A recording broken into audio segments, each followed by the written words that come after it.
रहमानिर्रहीम अस्सलामुअलैकुम वरहमतुल्लाहि वबरकातुहू। Dear students, उम्मीद है कि आप खैरियत से होंगे और अपना डेली वर्क जो है वो साथ साथ कर रहे होंगे। तो कल हमने फर्स्ट से लेके 10 तक अपने फार्मूलाज जो हैं वो अंडरस्टैंड किए था। आज हम 11 से 20 तक फार्मूलाज को याद करेंगे। तो फर्स्ट वन है सिल्वर नाइट्रेट AgNO3। सिल्वर जिसका सिंबल Ag है। अगर किसी एलिमेंट के सिंबल में 2 अल्फ़ाबेट्स हों तो फर्स्ट वन को हम कैपिटल लेटर में लिखते हैं और सेकंड को स्मॉल लेटर में। फॉर एग्जांपल सिल्वर में A हमने कैपिटल लेटर में लिखा है और G हमने स्मॉल लेटर में। तो सिल्वर नाइट्रेट का फार्मूला हुआ AgNO3। Iron oxide Fe2O3, sulphur dioxide SO2, sulphuric acid H2SO4, zinc sulphate ZnSO4, hydrochloric acid HCl, sodium hydroxide NaOH, calcium chloride CaCl2, calcium oxide CaO, magnesium oxide MgO। अब हमने आज 1 से लेकर 10 तक अपने formulas को रिवाइज करना है और 11 से लेकर 20 तक अपने फार्मूलाज को अच्छे तरीके से लर्न करने के बाद इनकी प्रैक्टिस करनी है। अब हम आते हैं अपने बुक वर्क की तरफ।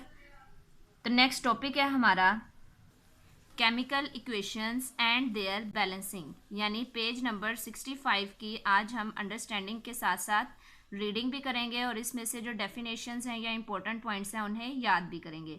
तो फर्स्ट वन यहाँ पे हमारे पास केमिकल इक्वेशन की जो है वो डेफिनेशन है। तो यहाँ क्वेश्चन हम राइट डाउन करेंगे, डिफाइन केमिकल इक्वेशन, और आंसर इसका लिखेंगे a chemical equation is the representation of a chemical reaction in terms of symbols, formula and science. यानी केमिकल इक्वेशन कैसे बनती है, जब हम किसी भी केमिकल रिएक्शन को सिंबल की फॉर्म में, फार्मूलाज की फॉर्म में रिप्रेजेंट करते हैं तो वो हमारे पास बन जाती है केमिकल इक्वेशन। अब यहाँ पे कुछ इम्पोर्टेंट पॉइंट्स दिए गए हैं केमिकल इक्वेशन के बारे में।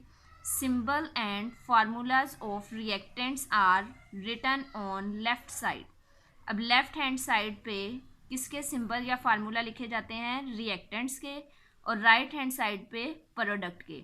यानी जो चीज़ें किसी भी रिएक्शन में बनती हैं एट द एंड उसे हम कहते हैं प्रोडक्ट। फॉर एग्जांपल इस इक्वेशन में सल्फर और ऑक्सीजन हमारे पास रिएक्टेंट्स हैं और सल्फर डाइऑक्साइड हमारे पास प्रोडक्ट है जो कि राइट हैंड साइड पे हमने राइट डाउन की है। और इन दोनों को सेपरेट कैसे किया जाता है, बाय द एरो, यानी एरो लगा के हम इन दोनों को, रिएक्टेंट्स और प्रोडक्ट्स को सेपरेट करते हैं। The arrow is directed towards the products, और एरो की हेड साइड जो है वो किस साइड पे होती है, हमारे प्रोडक्ट की तरफ। Physical state of reactants and products are also expressed along with their formula. अब यहाँ पे सल्फर जिसके साथ आपको छोटा सा S लिखा नज़र आ रहा है, इस S का मतलब क्या है कि सल्फर हमारे पास सॉलिड फॉर्म में है। ऑक्सीजन के साथ G लिखा है, मतलब ऑक्सीजन हमारे पास गैशियस फॉर्म में है। और एट द एंड जो सल्फर डाइऑक्साइड बनी है वो भी हमारे पास क्या है, एक गैस है।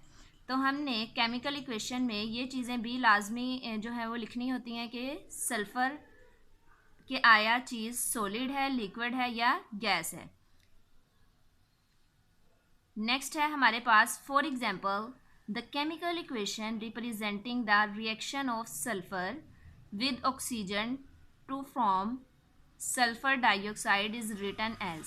अब हम इस इक्वेशन को कैसे राइट डाउन करेंगे, sulphur oxygen and product is sulphur dioxide.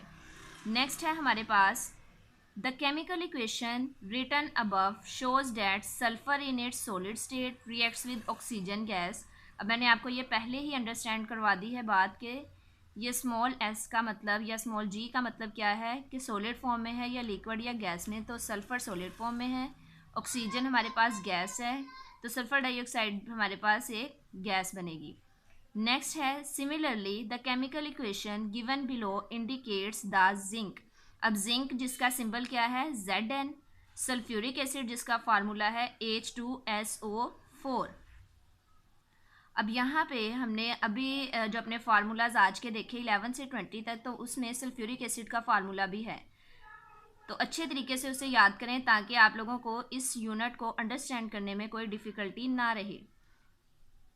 Zinc in its solid state react with aqueous solution. अब H2SO4 के साथ एक U लिखा नज़र आ रहा है, मतलब एक्वस सोल्यूशन है ये, ऑफ सल्फ्यूरिक एसिड